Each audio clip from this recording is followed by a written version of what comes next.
రామ శ్రీరామ జయ రామ జయ జయ రామ శ్రీరామ జయ రామ జయ జయ శ్రీరామ జయ రామ జయ జయ రామ శ్రీరామ జయ రామ జయ జయ శ్రీరామ జయ రామ జయ జయ రామ శ్రీరామ జయ రామ జయ జయ శ్రీరామ జయ రామ జయ జయ రామ శ్రీరామ జయ రామ అయోధ్య రామ శ్రీరామ జయ రామ అయోధ్య రామ శ్రీరామ జయ రామ దశరథ రామ శ్రీరామ జయ రామ దశరథ రామ శ్రీరామ జయ రామ జానకి రామ శ్రీరామ జయ రామ జానకి రామ శ్రీరామ జయ రామ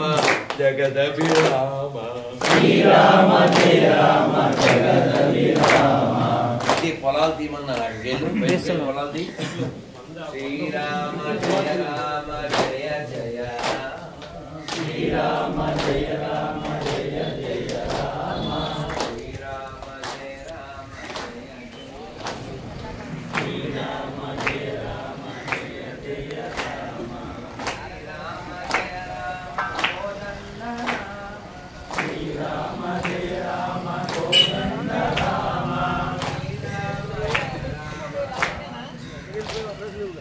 శ్రీరామ జయ రామ శ్రీరామ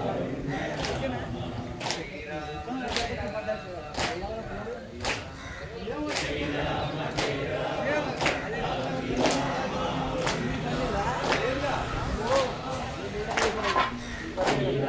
జయ రామ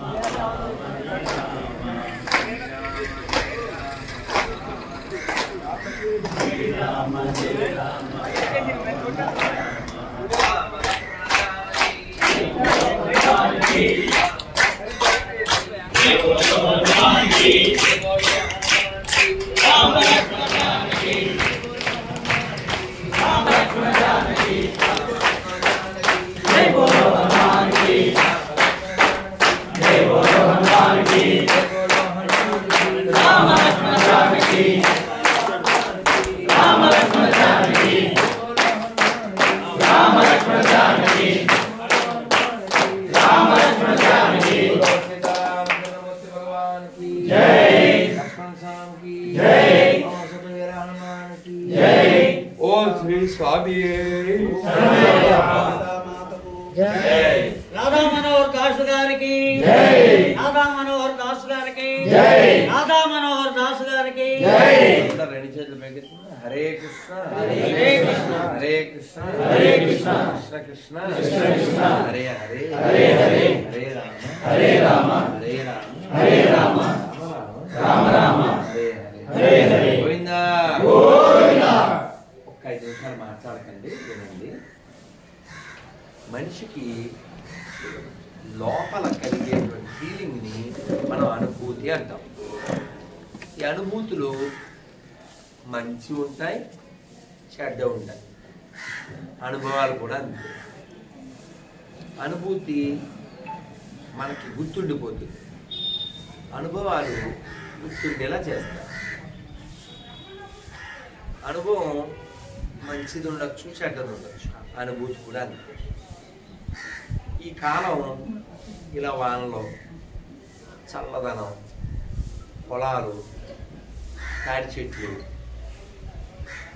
కొబ్బరి చెట్లు, వరి పొలాలు, కాకులు, చల్ల గాలి, దేవాలయ ప్రాంగణం, పక్కన అశ్వత్థ వృక్షం, నువ్వు చూడాలంటే ఎంత అమృతం ఉంది ఇక్కడ. నువ్వు అనుభవించాలంటే ఎంత ఆనందం ఉంది. ఈ పూల దండలు, ఆ మామిడి తోరణాలు, మకర తోరణం, ఎంత ఆనందం. ఆ అందమైన అయ్యప్ప స్వామి, ఎంత పొంగిపోవచ్చు నువ్వు. నువ్వు ఆనందం కోసం ఇంకెక్కడికో వెళ్ళి వెతకాలా, ఎక్కడికో వెళ్ళి కొండ బిర్యానీ తినాలా, పంది మీల్స్ తినాలా, పంది భోజనం అదేమంటుంది, మండి, అదే కదా పంది భోజనం. కాదన్నా, మనిషి ఆనందించడానికి ఎంత ఇచ్చాడండి. ఎంత పొంగిపోవాలండి. అలా చూస్తూ మేము చిన్న పిల్లలం. మా నాన్నగారు శబరిమల వెళ్తే ఇంట్లో ఎరువుడు కడితే మేము రాత్రి అంతా ఈ కొబ్బరికాయలంతా నేల మీద అరగదీసి ఎప్పుడో 1 గంటకో 2కో పడుకునే వాళ్ళం. పొద్దున్నే రాత్రి వచ్చి మైక్ సెట్ కర్ర కట్టేసేవాడు, అది అని ఉండేవాడు. అది పొద్దున్నే పెద్ద సౌండ్తో వాతాపి గణపతిం భజే. పిల్లలం కదా, పొద్దునైపోయి అని అలా లేచి ఇల్లంతా హడావిడి. అయ్యప్పలో పక్కన తోరణాలు, లేకపోతే పూలు, ఓ పక్కన కొబ్బరికాయలు గొడవ, ఇంకో పక్కన హోమానికి ఏర్పాట్లు, ఇంకో పక్కన అది పంచామృతం తయారు చేసి అయ్యప్పలు మూతి కట్టుకుని, ఓ పక్కన గాడి పొయ్యిలో, ఇంకో పక్కన మామూలు చిన్న పొయ్యి మీద నీళ్లు కాగుతూ గాడి పొయ్యి మీద వంటలు చేస్తూ అసలు ఇల్లంతా హడావిడిగా ఉండేది. భక్తులతో, బంధువులతో అలా ఒక గొప్ప వాతావరణం. పాటలు అండ్ తర్వాత నెమ్మదిగా గణపతి హోమం అయిపోయాక నెయ్యభిషేకం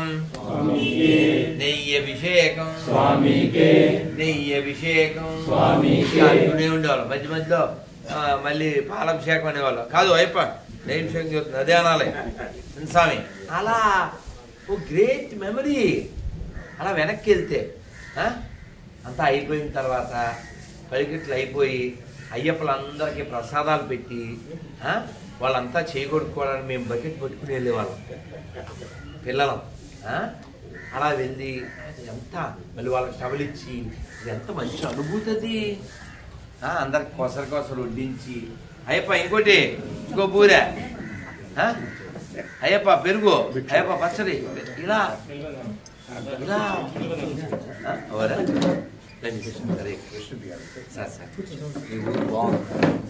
పేరు చిన్నాపురమే కానీ పెద్ద హృదయాలు కలిగిన ఊరు. చాలా సంతోషంగా ఉంది, మనస్సుకి చాలా ఆహ్లాదంగా, చాలా ఉల్లాసంగా ఉంది. అదే చెప్తున్నారు. ఇక్కడ ఈ కృష్ణా జిల్లాలో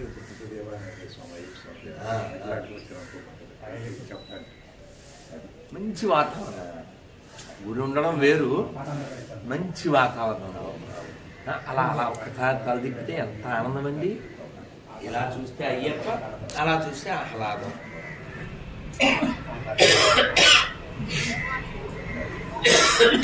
అందుకే జయదాస్ గారు అయ్యప్పలకి ఈ పాట పాడేదిగా ఇదే 30-40 ఏళ్ళ క్రితమే. ప్రకృతి ప్రకృతి ఎంతటి భాగ్యశాలివమ్మా, రే పగలు ఇరుముడి కాగా మలయాత్ర సాగితివమ్మా. ప్రకృతి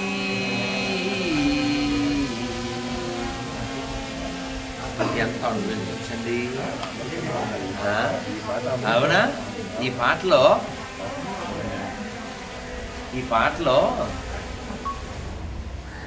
రాజమేఘమా యచటికి పయనం ఆ స్వామి సన్నిధికా,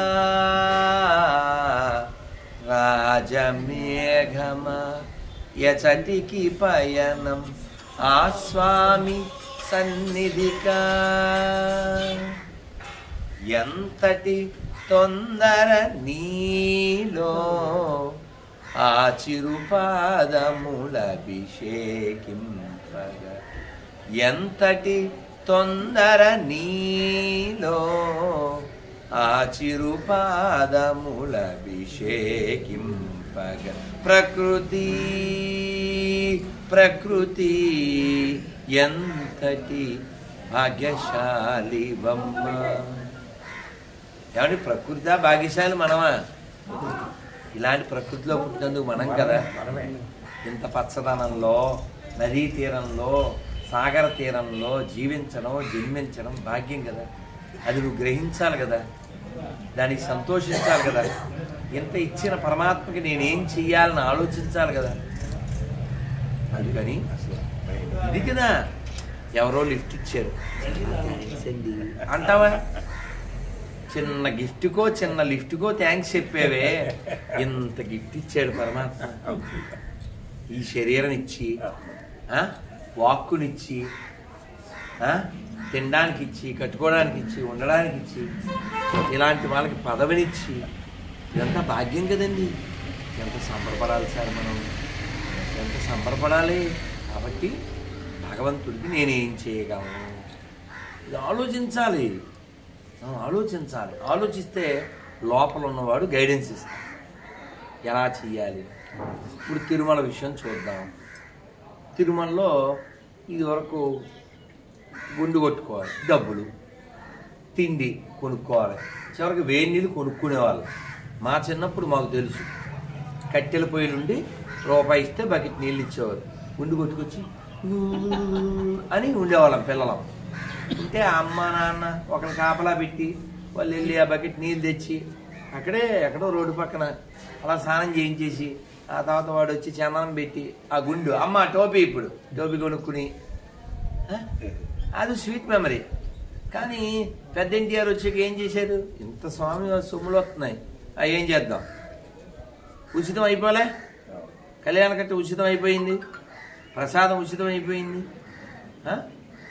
నాకు బాగా గుర్తు, మా నాన్నగారితో వెళ్ళి ఇప్పుడు తీసేసినట్టున్నారు. టిఫిన్ సెక్షన్ ఉండేది అక్కడ, క్యాంటీన్ ఉండేది, ఎస్వి క్యాంటీన్ అని, అక్కడికే వెళ్ళేవాళ్ళు. ఇప్పుడు ఏదో ఫాస్ట్ ఫుడ్లు, వేస్ట్ ఫుడ్లు అర్థమైన చెత్తలో అమ్ముతున్నారు. తిరుమలకి దాని ఆ సాంప్రదాయపు బిగిపోకూడదు. అలా చాలా చెయ్యాలి. చైర్మన్ గారితో చాలా చెప్పాం మేము. మీరందరికీ ఒకటే రిక్వెస్ట్ నానా, ఏదో బతికేయకండి. మా ఊరికి నేనేం చేయగలను, మా జిల్లాకి నేనేం చేయగలను, నా రాష్ట్రానికి నేనేం చేయగలను, నా దేశానికి నేనేం చేయగలను, ఈ ప్రపంచానికి నేనేం చేయగలను, ఇది ఆలోచించాలి. ఇంకా పద్దాకలెత్తే నా కాలు నేనే మొక్కున్నట్టు మన పని మనమేనా? ఇప్పుడు మనిషి వెళ్ళిపోయే కూడా గుర్తుపెట్టుకోవాలి, అది బతకడం అంటే. ఇవాళ సాయంత్రం 6:30కేమో 6కో టైం పెట్టాం. అల్టిమేట్ గోల్ అని మన ఒక షార్ట్ ఫిల్మ్ విడుదలవుతుంది. అది పబ్లిక్లోకి వెళ్ళి తీసాం. లాస్ట్లో నేను మాట్లాడతాను, అందులో చెప్తాను అన్నమాట.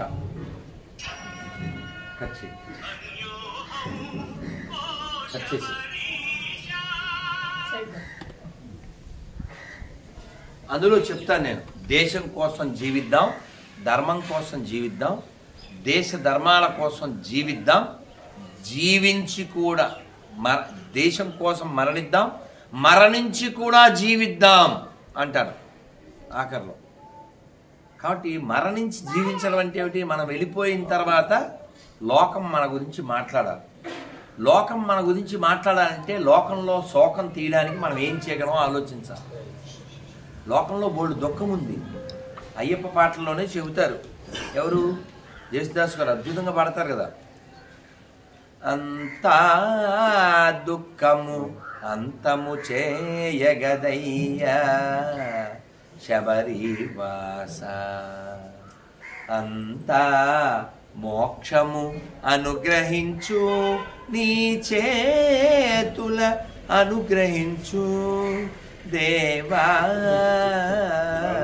మమ్ము అనుగ్రహించు.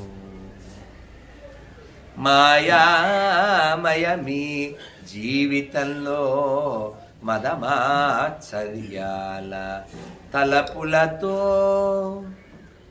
ఈ పాటలో ఎప్పుడు విన్నాను నేను? 40 ఏళ్ల క్రితం విన్నాను, 45 ఏళ్ల క్రితం విన్నాను. అలా గుర్తుండిపోయింది. ఎందుకు గుర్తుంది? అందులో గొప్ప భావం ఉంది. కాబట్టి మీరు బాగా వినండి, బాగా చదవండి. ఎవరైనా అడిగితే ఆన్సర్ ఇవ్వగలిగేలా ఉండాలి. ఒక్క సంఘటన చెప్పి నేను ముగిస్తాను. స్వామి రామతీర్థ వారు 13 ఏళ్ళు ఉండొచ్చు. వాళ్ళ నాన్నగారు అన్నారు, నువ్వు ఇంకా పౌరోహిత్యం నేర్చుకో, చదివింది చాలు, పౌరోహిత్యం చేసి ఇంకా కొనసాగించు మన ఇంటి సాంప్రదాయం అన్నారు. ఈయన అన్నాడు, నో, నేను ఇంకా చదువుకోవాలి అన్నాడు. నేను ఇంకా చదువుకోవాలన్నాడు. అలా గొడవ పెరిగిపోయింది తండ్రి కొడుకుని. నా మాట వినవాను, అయితే వెళ్ళిపో ఇంట్లోంచి అన్నాడు. ఇప్పుడు మనం చెప్తుంటాం ఏదో పిచ్చి సినిమాలు చూసి కదా. అప్పుడు తండ్రి కొడుకులు ఇద్దరూ అదే డైలాగ్, ఏంటిది, తగ్గేదేలే, ఇంట్లో నుంచి వెళ్ళిపా అన్నాడు ఆయన. ఈయన కూడా నేను చదువుకోవాలంతే అని వెళ్ళిపోయాడు. ఎలా వెళ్ళాడు అనుకుంటున్నారు? 5 ఏళ్ల పెళ్ళాం, 13 ఏళ్ల కుర్రోడికి 5 ఏళ్ల భార్య.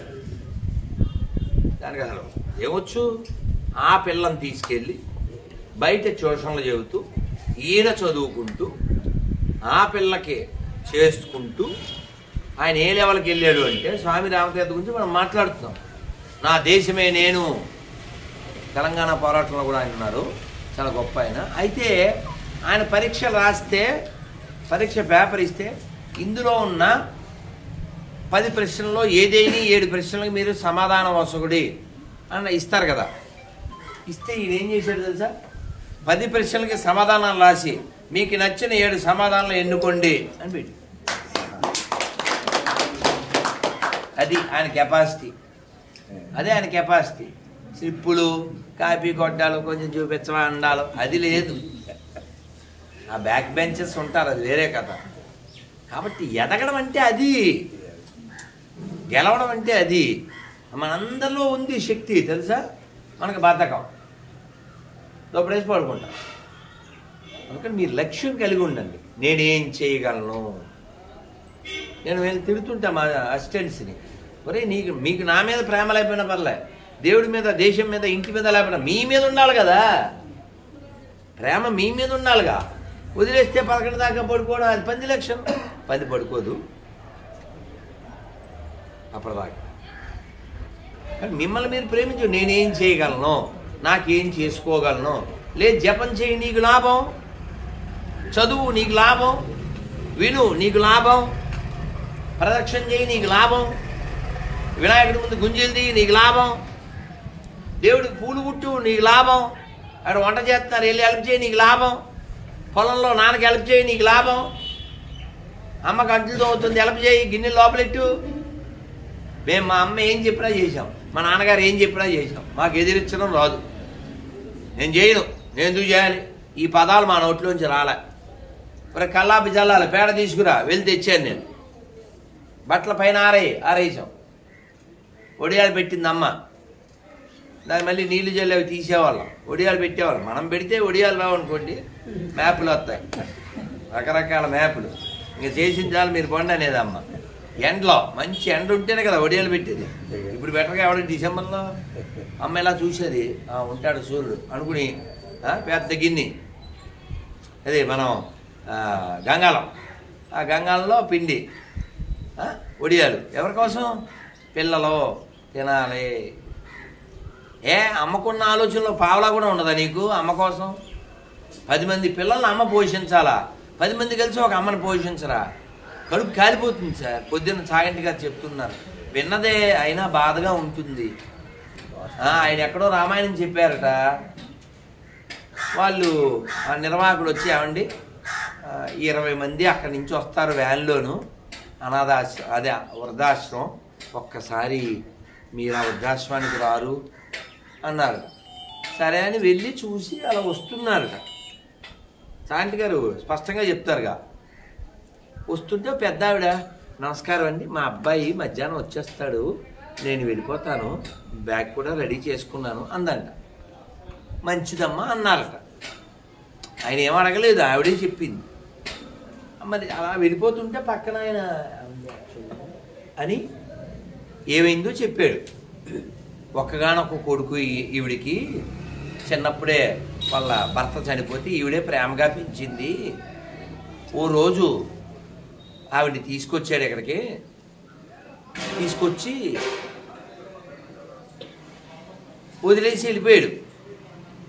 ఆవిడతో ఏం చెప్పాడు? అమ్మ చూస్తా ఉండి ఇప్పుడే వస్తా అని చెప్పాడు. మా అబ్బాయి వస్తానని వెళ్ళిపోతానండి అంటుంది. లేదు లేదు, ఇది వృద్ధాశ్రమం, మీ అబ్బాయి మిమ్మల్ని ఇక్కడ వదిలించుకుని వెళ్ళిపోయాడు అని చెప్పారు. అలా చెప్పగానే ఆ తల్లికి పిచ్చెక్కేసి ఇంకంతే. రోజు బ్యాగు సర్దుకుని గుమ్మల్లో కూర్చుంటాం. వీళ్ళు మళ్ళీ బతిమాల అన్నం పెట్టి లోపల తీసుకొస్తాం. ఇంత క్రూరత్వమా? అమ్మను పోషించలేని బతుకులు అవి. అమ్మ రక్తాన్ని పాలగా మార్చి పెడితే అమ్మను వదిలించుకోవడం ఏంటంటే నువ్వేం బాగుపడతావురా? మా అమ్మ ఉంటే బాగుండని నేను ఇప్పటికీ కోరుకుంటాను. అమ్మ బాధ శంకర్లకు తెలుసు, శంకర యాదవులకి ఎలా తెలుస్తుంది? 32 ఏళ్ళు ఉన్నారు ఆయన. అందులో ఇంట్లోంచి 7 ఏళ్ళకి ఎప్పుడూ వెళ్ళిపోయి 2 ఏళ్ళకో ఉపనయనం అయ్యాక చివరిలో వచ్చాడు. ఆయన ఎంత ఏడ్చాడో ఆ మాతృ పంచకం చదివితే తెలుస్తుంది. ఏమి చదవం, ఏమి వినం. మనకు శంకర్లు అక్కర్లేదు. ఏ వంకర్ నా కొడుకు ఏ స్మగ్లరో వాడు హీరో అనుకుంటాం. మనకు ఆదిశంకర్లు హీరో అవుతారు కానీ ఈ సోదినా కొడుకులు హీరోలు ఎలా అవుతారు? దొంగలు దొబ్బే దొంగలో, దొంగతనాలు చేసేవాడు లంగా దొంగ అవుతాడు. వాడు హీరో ఎలా అవుతాడు రా? గరికపాటి వారు చెప్పారు కదా, రాముడు చెప్పాలి తగ్గేదిలే అని, కృష్ణుడు చెప్పాలి, పాండవులు చెప్పాలి, దొంగలు చెప్పడం ఏమిటిరా సిగ్గు లేకుండా? సినిమా తీసేవాడికి లేకపోవచ్చు, చూసేవాడికి ఉండాలిగా ఇంగితం. ఎవడరా హీరో? సెన్సార్ బోర్డు ఏం పీకుతుంది? అభిమానం అంటే ఏంటి? జాతిని చెడగొట్టేదా? విలన్స్కి ఏమో పెద్ద పెద్ద బొట్లా, దొంగలకి బొట్లా, ఆఫీసర్లేమో వేరే మతం వాళ్ళ. సిగ్గులే? జనాలు ఎరుపుష్పాలు అయితేనేనా? అందుకని ఎదగండి. మీ అందరికీ చెప్పేది ఇదే. సినిమాలు చూడటం పెద్ద గొప్ప కాదు, సినిమాలు తీయండి. ఎవరో నాయకులు అయితే మీరు దండాలు ఎట్టడం పెద్ద గొప్ప కాదు. మీరు నాయకులు అవ్వండి. నేనేం చేయగలను నా దేశానికి ధర్మానికి, ఇది ఆలోచించండి. మనకి ఏం పట్టదు, బాగానే ఉంది అనుకుంటున్నాం, కిందకు వచ్చేస్తుంది తడి. దారిలో చూశాను పంచర్ షాపులు, 2 3, ఒకటి బాజీ, ఇంకోటి అబ్దుల్లా, తర్వాత హోటల్లో కిరాణా దుకాణాలు, స్వీట్ దుకాణాలు. ఓసారి మీ ఏమి చదివి చావరు కాబట్టి మీకు చెప్పినా ఏమీ అర్థం కాదు. ఖురాన్లో ఎక్కడన్నా స్వీట్లు ఉన్నాయా? స్వీట్ మెమరీస్ ఉన్నాయా? స్వీట్లు కానీ స్వీట్ మెమరీస్ కానీ మీరు వాళ్ళ బుక్కులు చదవండి. మహమ్మద్ ప్రవక్త అనే ఆయన రోజుకోటి చొప్పున 360 రోజుల్లో 360 విగ్రహాలు బద్దగొట్టాడంట. ఎక్కడ? మక్కాలో. విగ్రహాలు బద్దగొట్టాడంటే దాని అర్థం ఏంటి? అంతకుముందు విగ్రహారాధన ఉందనేనా? విగ్రహాలు ఎవరు ఉంటే మనమేం చదవంగా. ఇప్పటికీ వెళ్ళండి, మక్కాలో ఉండే శివలింగం పైన పానవట్టం, వాళ్ళు దాని చూస్తూ ప్రదక్షిణ చేస్తారు. తెల్లబట్టలు వేసుకుని గుండు కొట్టుకుని, తెలుసా? తెల్లబట్టలు వేసుకుని గుండు కొట్టుకుని ప్రదక్షిణ చేస్తారు. మళ్ళీ స్పర్శ దర్శనం, 5,000 టికెట్ లేదు, స్పర్శ దర్శనం. లోపల శివలింగం. మక్కేశ్వర్ భగవానికి మక్కిలు ఎరగదీసి ఒకటి లేక అన్ని మతాలు ఒకటే అబద్ధాలు చెప్తుంటారు. ఎలా అన్ని మతాలు అంటే ఏడుస్తారు. మీకు గుర్తుందా? అంతకుముందు అన్నయ్య ఉన్నప్పుడు జీతాలు ఇచ్చేవాడు ఎవరికి? పాస్టర్లకి. పాస్టర్ అంటేనే పొరంబోకెళ్ళ, అటు సమాజానికి చీడ పురుగాడు. కొంపల దగ్గరికి వచ్చి కంపు చేస్తాడు. మా ఓడిని నమ్ముకో, ఉన్నది అమ్ముకో, దశంభాగం ఇచ్చుకో. బెగ్గరం, బిగ్గెస్ట్ బెగ్గర ఎవడరంటే పాస్టర్. ఇది సూటు, కోటు, హ్యాటు, బూటు, జనాలకి లూటు, వెళ్ళేవాడు లబూటు. ఇలా చెప్తే అబ్బే మనం అలా అనకూడదు. వాడు మాత్రం మైకెట్టి మీరు విగ్రహాలను పూజ చేస్తారు, అవి బొమ్మలో, నువ్వు నరకానికి వెళ్ళిపోతావా అనొచ్చాడు. మనం మాత్రం మాట్లాడకూడదు. కాబట్టి మనం ఖచ్చితంగా ఇప్పుడు గుడ్ న్యూస్ చెప్తాను. రాత్రి మెసేజ్ పెట్టారు, ఓవరస్వామి గుడి మూసారు. మా అది గుడి కాదు, మసీదు, దర్గా అంటారు దాన్ని. దర్గా అంటే పీనుగుని పడుకోబెట్టిన స్థలం. ఏంటిది? పీనుగు అంటే ఏంటిరా? అదనమాట. ఎంత వ్రతం చేసి కార్తీక మాసములో ఈ నీ వ్రతమును పూనుకొని మాల ధరించిన నిష్ఠ గరిష్ఠులు గుంగుడి ఉన్నారు స్వామి భక్తులు అయ్యేరు స్వామియే అయ్యప్ప స్వామియే అయ్యప్ప స్వామియే అయ్యప్ప శరణం శరణమయ్యప్ప. ఇన్ని నియమాలు పాటించి చిట్ట చివరికి ఏదో కథ చెప్పరా మీకు, కథ చెప్పరా? ఓ పంతులు గారికి భార్య మూర్ఖురాడు, ఏం చెప్పినా ఎటువంటి తెడ్డి అంటది. డల్గా ఉన్నాడు, ఇలాంటి ఫ్రెండ్ దగ్గర కూర్చున్నాడు. ఏమైనా డల్గా ఉన్నామంటే ఎల్లుండమ్మా నాన్నగారి తద్దినం, మా ఆవిడ సంగతి నీకు తెలుసు కదా, ఏం చేయలేము ఎలాగా అన్నాడు. నేను చెప్పింది చెయ్యి అన్నాడు. అదిగో పేషెంట్ గారు నవ్వు వచ్చింది, అంటే కథ తెలుసు ఆయనకి ఆ కథ గుర్తొచ్చి మళ్ళీ విని మళ్ళీ ఆనందించండి. ఏముంది స్వీట్ తింటలేదా విశ్వనాథ సత్యనారాయణ గారు చెప్పినట్టు? విశ్వనాథ్ గారిని అడిగారట, ఎందుకండి బోళ్ళు రామాయణంలో మళ్ళీ ఎందుకు రామాయణం అన్నారు. తిన్నకూర తింటున్నావు, తిన్న అన్నమే తింటున్నావు, మళ్ళీ చదువు రామాయణం ఊరికే అన్నారు. సరే అది పక్కన పెట్టితే ఈ ఎరారా అంటే నువ్వు పత్తి రివర్స్ చెప్పు అదే లైన్లోకి వస్తున్నా అన్నారు. ఐడియా వచ్చింది, బలం వచ్చింది. ఒక idea will change the life కదా. ఇంటికి వచ్చి ఇదిగా వెళ్ళుండా మా నాన్నగారు తద్దినం, ఎందుకు డబ్బులు పక్క పెట్టను అన్నారు. ఎందుకు పెట్టరా నాన్నగారిది తద్దినం పెట్టాల్సిందే అన్నారు. అమ్మయ్య ప్లాన్ వర్కౌట్. పెడితే పెడదాం కానీ బేమల్ని ఏమన్నా పిలవద్దు, మనమే చేసుకుందాం. ఎందుకు పిలవద్దు, బేమ పిలవాల్సిందే. అమ్మయ్య 2 3 ఏదో చేద్దాం, ఏదో స్వయంపాకం ఇచ్చేది, గారెలు గీర్లు ఏం చేయక్కర్లేదు, ఎందుకు చేద్దు మాంగారికి చేయాల్సిందే. ఇలా ప్రతిదీ రివర్స్ గేర్ వేయడం సక్సెస్ అయిపోయింది. లాస్ట్లో ఫ్లోలో ఇది పట్టుకెళ్ళి అక్కడ పెట్టండి అన్నారు. అది తీసేది పెండకొప్పలు వేసి లాస్ట్లో ఏం చెప్పి ఉండాలి, పెండకొప్పలు వేయాలని చెప్పాలి, గోడ మీద పెట్టండి అని చెప్పి తీసుకెళ్ళి పెండకొప్పలు వేసి అలా మంగళం అయిపోయింది. అలాగా ఇంత వ్రతం చేసి చెప్పులు వేసుకోకుండా ఊళ్ళో శవం కనపడితే ఇంటికి వచ్చి స్నానం చేసి చిట్ట చివరికి నువ్వేమో శబరిమల వెళ్ళి పంబలో ములిగి మళ్ళీ ఆ శవాన్ని మొక్కుతావా? బుర్ర ఉందా? ఓవర్ నాసన్స్. ఇకపైన ఓవర్ ఏం చెప్పాను? ఓవర్ అదే ఓవర్. ఉడుపు మూట తల మీద పెట్టుకుని కరిమల నీలి బల ఎక్కుతూ నడుస్తూ శరణం శరణంటూ పాడుతూ వచ్చేము. మోక్షమియ్యి అయ్యా ముక్తినియ్యి, మోక్షమియ్యి ముక్తినియ్యి, శరణంటూ వచ్చేటి భక్తులకు అభయమియ్యి. ఓ అయ్యా మా అయ్యా పెద్దయ్యరో శరణు శరణు శరణు శరణు. సౌఖ్యాల మోక్షాల శరణంటూ పడి వచ్చేరు స్వామి నిన్ను చూడ శరణమ్మని పడి వచ్చేరు. అది ఎంత అనుభూతి అండిది, ఎంత సంతోషం అండిది. శబరిమల వెళ్ళడం, శబరిమల యాత్ర చేయడం, స్నానం చేయడం. ఎంత నీ వయసు భవాని? 14.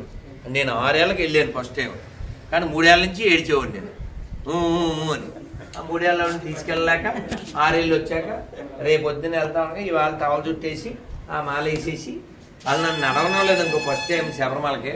ఆ చిన్నకొద్దిసామి భుజాల మీద తీసిపోయారు వచ్చిన భక్తులు అనుకోండి. అది చెప్తున్నా, ఆ ఆనందం పొందాలి, ఆ అనుభూతి. ఎప్పుడండి నేను 40 ఏళ్ళు వెనక్కి మాట్లాడుతున్నాను. ఆ సంతోషపు ఆ రసం లోపల ఉండిపోవాలి. ఆ అనుభూతితో మనం ఆనందంగా జీవించవచ్చు. లేకపోతే ఎక్కడో వెతుక్కుంటాం, లేకపోతే ఇంత సంతోషం వదిలేసి, ఇన్ని పువ్వులు వదిలేసి, ఇన్ని నవ్వులు వదిలేసి, మన తల్లులు బొట్టు వదిలేసి, కట్టుబాటు వదిలేసి, ఏదో ఆడేదో చెప్పాడు కష్టాలు పోతాయంటే బుద్ధి లేక జ్ఞానం లేక. ఇది అర్థమైందా? ఎత్తిన గొడ్డ, ఎర్రగడ్డ, మామలగడ్డ, అర్థం చేసుకో బిడ్డ. పిచ్చోళ్ళు, గొర్రెలు, బుర్ర తక్కువ వాళ్ళు. అసలు ఆధ్యాత్మికత అనే పదానికి క్రైస్తవానికి ఇస్లాంకి ఏ సంబంధం లేదు. ఏదో ప్రపంచాన్ని మింగడానికి పుట్టాయి, 2 మింగుతున్నాయి. ప్రపంచాన్ని విడగొడుతున్నాయి, చెడగొడుతున్నాయి, పడగొడుతున్నాయి, చంపుతున్నాయి, కూల్చుతున్నాయి. అదే ఉద్యోగం గత 2000 సంవత్సరాలుగా. నీకు సిగ్గు లేకుండా రొట్టెల పండగ, నీ మట్టి పండగ, పీర్లు, ఇంగితం ఎవరికి ఉండాలి? నీకు ఉండాలి. వాళ్ళ బుక్ కూడా ఒప్పుకోదు తెలుసా మీకు? పీర్లు వాళ్ళ బుక్ ఒప్పుకోదు, దర్గా వాళ్ళ బుక్ ఒప్పుకోదు. ఈ మొక్క చెప్పిన వైండప్ చేస్తా, మాట్లాడకండి. మొన్న రామ్ చరణ్ ఎక్కడికి వెళ్ళాడు? వద్దులే వెళ్తాగా. రామ్ చరణ్ ఎక్కడికి వెళ్ళాడు? కడప అంటే ఏం గుర్తు రావాలి? మేడం ఇంత తోసేస్తాను. కడప అనే పేరు కాదు. కడప అంటే కడపని కృపాపురము అంటారు. ఎందుకంటే అది కృపాచారులు అక్కడికి వచ్చారు, వెంకటేశ్వర స్వామిని వెతుక్కుంటూ వచ్చారు. వెతుక్కుంటూ వస్తే అవి అంతా అడవులు కదా, ఎక్కడా దొరకలేదు. స్వామి నిన్ను ఎత్తుక్కోలేకపోతున్నావు, నువ్వేరా, ఎక్కడున్నావో